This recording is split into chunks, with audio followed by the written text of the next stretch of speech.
Everybody, what's going on? I am Gregg Sussman, joined today by Tom Vecchio of FanDuel, and the NBA is back. Thursday night, we got 2 games, and Friday, a full slate. So we're going to break down that full slate of Friday games. Tom, you ready to rock, my man? Yeah, this is an exciting time. Baseball last week, NBA starting on Thursday, NHL is back on Saturday. Sports are here. We are in full force, man. This weekend, we have a full slate of baseball, hockey, and the NBA. It is a dream come true for sports fans. So let's begin with your top stars for the Friday slate over on FanDuel with the NBA all back. Where are you going almost all the way to the top? That's James Harden, who is $10,600 on FanDuel. Why is Harden the star that you're going with? Not why you're putting Harden in. It's James Harden. I get it. But why is Harden the star that you want to lead off your team with? Well, in this 6-game slate, I think it's very viable to do a stars and scrubs build. We have some really strong values we'll get to, but Harden is that guy we've always trusted. And listen, first game back, if anyone told you, come Saturday morning, oh, Harden dropped 65, 70 FanDuel points in his first game back, I don't think anyone would be surprised. But more importantly, we want to be looking at some of the quotes he said, some of the coach speak. I know that can be, an interesting subject for some people, but Harden said that he needs to be out there playing 35-plus minutes. The Rockets still have to lock up their playoff seeding. They've clinched a spot, but they're in the 6th spot right now, the 6th seed in the West, and they could move all the way up to 4 if things kind of go their way. Still sitting there with that 35% usage rate, 1.52 FanDuel points per minute. He's one of the top stars you absolutely want to be paying up for on the 6-game slate. When you can go with stars and scrubs, James Harden's a lock for the lineup. On a 6-game slate with that incredible usage rate, this is an easy plug and play. James Harden belongs in your lineup. So everybody's on the road for this bubble for the NBA. So one team, it's the Orlando Magic, who are essentially playing at home. Of course, they got to be in the bubble. They can't be in their own homes. But it is nice playing close to home. And why not go with Nikola Vucevic in this first outing? He's $8,300 on FanDuel. And for an Orlando team that is going to fight for playoff positioning, Vuce is certainly a good start. Absolutely. And I think that fighting for the positioning, like you said, is something we want to pay attention to. Teams that are in the race, we want to be targeting those stars. Teams that are out of the race, we can be looking at some of their backup players, some of their younger players. And I think 8.3K for Vooch is a really, really reasonable price tag. We look, at him going up against the Nets, really a depleted Nets team, allowing 54.8 FanDuel points per game to centers during the regular season. That was the 5th worst in the league. And we look at Vooch. He's a double-double machine every single night, 1.29 FanDuel points per minute. You want to be loading him in there in an up-pace spot for the Magic against the weak Nets defense. I feel like this Nets defense is a team that we're going to target throughout the NBA bubble. And as you mentioned, when you're facing off against some of these teams that are fighting for positioning, but also are kind of out of it, you're going to look at the younger players. Orlando, they're very much in the midst of it. They're trying to get ready for the playoffs and see if they can do some damage, and Vooch is going to lead them if they do. So Vooch, a good solid start at this price tag, just a little bit more than $8,000 on day 2 of the NBA restart. One more star to get to, and we mentioned the Nets, so this is an obvious one. This is the one that I knew was going to be in here before we even looked at the players, and it's Caris LeVert, $8,200. The Nets are as shorthanded as any team in the bubble, missing their top 3 stars. Caris LeVert, well, he's going to step in. That usage rate is going to be out of control, Tom. I mean, it has to be. Like you said, the Nets are barely hanging on to a playoff spot. They have basically no one else. Irving's out. Dinwiddie's out. DeAndre Jordan's out, Taurean Prince is out, you name it. They are very, very depleted in their offense. And we look at the scrimmage games for the Nets. Caris LeVert, it was like, Caris LeVert show. How many shots can he take in how many minutes? 76 minutes, a total of 57 field goal attempts over their first 3 games, a 33% usage rate if we look back to the regular season when Dinwiddie and Irving were off the court.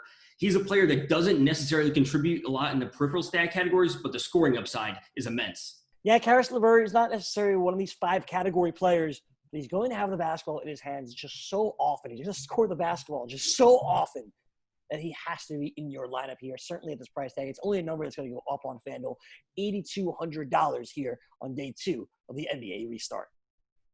Putting in all these stars, obviously, we have to go with some value plays, and that begins with Triple J, Jaren Jackson Jr., $4,700 on FanDuel on Friday. What gives, man? No, I don't know. This was a player that was normally in the mid-$6,000, low $7,000 range for, basically the entirety of the regular season. And all of a sudden he's coming in at 4.7K. Memphis is in a spot where they absolutely need to be winning games. I think that Jaren Jackson is going to be probably one of the most popular players on the entire slate, besides LeVert, kind of regardless of price or regardless of position. Going up against Portland at 223 over-under. We see Memphis, they were at 6th in pace. Portland was at 13th. It should be pretty fast. Portland didn't necessarily play a whole ton of defense, especially against the big men. 47.1 FanDuel points per game is what they allowed in the regular season to power forwards. That was the 4th most in the league. So at $4,700, a player that could easily push towards a double-double, you want Jaren Jackson Jr. in as many lineups as you can get him in. This number just seems wildly crazy for Jaren Jackson here. I know obviously he battled some injuries before the NBA took their COVID break, but now he's healthy. Obviously there is a team that's going to be fast-paced with John Morant running the point, facing a Portland team that you mentioned don't play much defense anyway. This one is a no-brainer, $4,700. You talk about good values, this is certainly on the top of the list. Up next, we get to Jerome Robinson, who is the bare minimum. $3,500, one of 2 players we're going to talk about on today's show. That is that bare minimum of $3,500. What type of minutes are you expecting from Jerome Robinson in the NBA restart? So Robinson and the Wizards are in a really interesting spot. They're, out of the playoffs.